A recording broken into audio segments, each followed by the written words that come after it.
Bonjour, j'espère que vous allez bien. Aujourd'hui, on va voir le fonctionnement et l'utilité du modèle RTC, Real Time Clock. C'est une horloge temps réel, donc il permet la sauvegarde et le maintien du temps. Par exemple, si vous avez besoin d'exécuter un ensemble de tâches ou bien d'actions dans la journée d'une façon de temps réel, donc là, vous avez besoin d'un système qui va vous permettre la gestion du temps. Nous avons vu dans les vidéos précédentes qu'on peut utiliser la fonction milice ou bien la fonction micros de la carte Arduino. Donc en revanche, par exemple, s'il y a un microcopieur d'alimentation de la carte Arduino, on perd le temps. Donc le modèle RTC, donc il permet de générer la date, c'est-à-dire le jour, le mois et l'année. Deuxièmement, il permet de générer l'heure. Donc il y a une interface I2C, donc le SDA et le SCL. Donc là, c'est la communication avec la carte Arduino. Donc la carte Arduino, donc il récupère la date et l'heure via le protocole I2C. Donc on a une alimentation de 5 volts. Donc ensuite, donc il y a un signal qui s'appelle, donc c'est une sortie avec un signal carré. Donc ça c'est très important.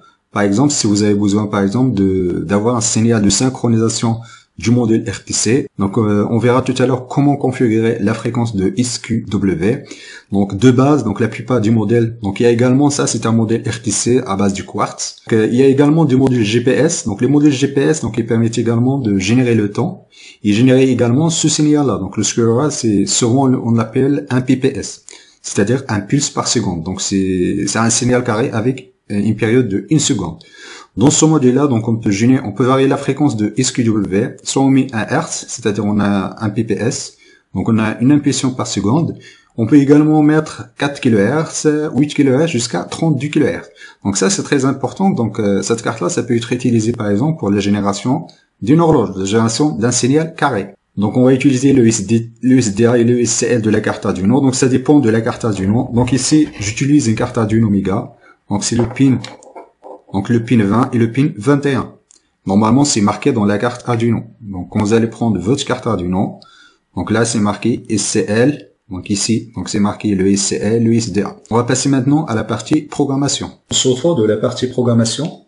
Donc, concernant le modèle RTC, donc il y a plusieurs applications. Donc, on peut l'utiliser pour la gestion du temps, pour la génération des actions temporisées, pour l'ordonnancement des tâches. Donc, le modèle RTC également, il est hyper important tout ce qui est la datation des données. Par exemple, si vous avez un data logger, un système d'acquisition et stockage de données, et vous avez besoin de connaître la date et l'heure de l'acquisition de votre data. Donc ça, c'est très important. On verra peut-être dans une autre vidéo comment utiliser un module GPS pour la gestion du temps. Donc on va utiliser la bibliothèque RTC Lib et la bibliothèque Wild pour l'interface I2C. Donc ici, on va utiliser un sous-tableau de 6 éléments. Ce tableau-là, ça va contenir les secondes. Donc le premier élément c'est pour les secondes, le deuxième élément les minutes, les heures, les jours, les mois et les années. Donc concernant la génération du signal carré, donc on peut configurer un registre de modèle DS1307. Donc il y a plusieurs paramètres ici dans la variable 00. Donc là, donc on va positionner à 0 donc la sortie ISQ, donc la sortie du signal carré. Si on met à 80, le positionner à 1. Donc ensuite, nous, ce qui nous intéresse, c'est ces 5 configurations-là. Donc ces 5 configurations, soit on va obtenir un signal carré avec un Hertz, soit on va obtenir un signal carré avec 4 kHz, ou bien 8 kHz, ou bien 32 kHz. Donc là, comme on voit ici, donc on peut utiliser le modèle RTC pour la génération d'un signal carré avec des fréquences variables. Donc j'ai mis un lien dans la description, vous pourrez récupérer l'ensemble du programme. Vous affiche le modèle RTC non disponible, donc il faut vérifier votre câblage, ensuite réinitialiser la carte. Donc une fois que le modèle est bien branché, donc il y a une partie qui est très importante, Square Pair Mode. Donc là on va définir la fréquence du signal de sortie. Donc ici on va mettre un signal de 1 Hz. Donc ensuite ici, donc cette partie-là, d'ajuster la date et l'heure. Donc cette syntaxe-là va vous permettre de récupérer la date et l'heure de l'ordinateur, de votre ordinateur. Donc ça c'est hyper pratique, vous n'avez pas à ajuster la date d'une façon manuellement, ou bien vous pouvez le faire d'une façon manuelle. Donc pour ajuster la date d'une façon manuelle, donc il suffit de respecter cette syntaxe-là. Donc ici on va juste récupérer la date de l'ordinateur. Donc ensuite, donc notre module RTC sera calé sur la date de l'ordinateur. Donc au moment de l'exécution du programme. Lorsqu'on va compiler notre programme, la fonction va récupérer l'heure de l'ordinateur. Donc concernant le programme principal, il n'y a qu'une seule fonction. Donc une seule fonction qu'on voit ici, donc c'est hyper simple. Donc on va appeler la fonction, ensuite on va obtenir l'ensemble du champ.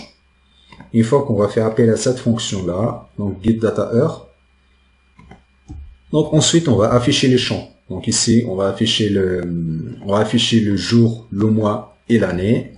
Donc là, j'ai fait plusieurs essais. Donc là, au début, j'avais commencé uniquement à la récupération de la date. J'ai fait module 7 et j'avais un petit décalage entre les jours de la semaine. Donc par exemple, aujourd'hui, on est le dimanche. Et quand je fais des simulations, je tombe par exemple sur le mercredi ou bien le jeudi. Du coup, j'ai ajouté plus 1, plus 2 jusqu'à ce que je tombe sur le dimanche. Donc aujourd'hui, on est dimanche.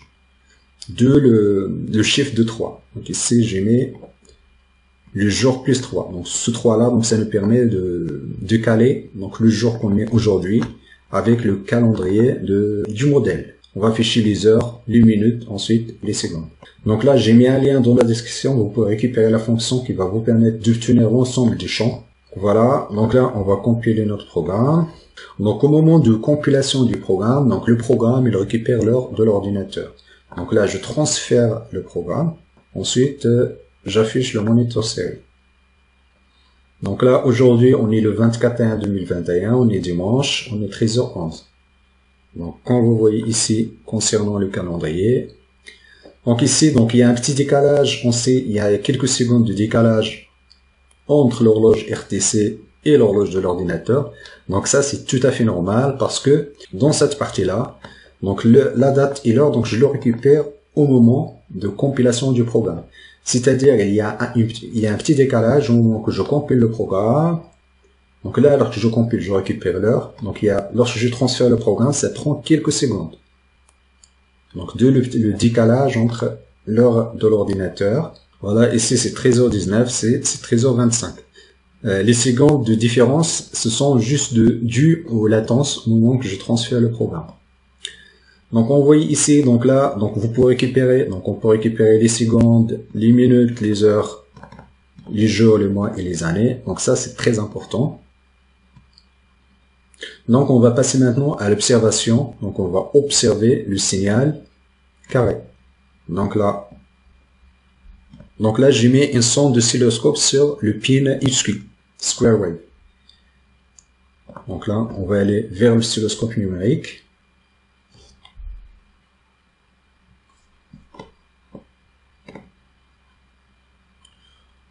Voilà, donc là je suis en train d'observer la sortie du modèle RTC.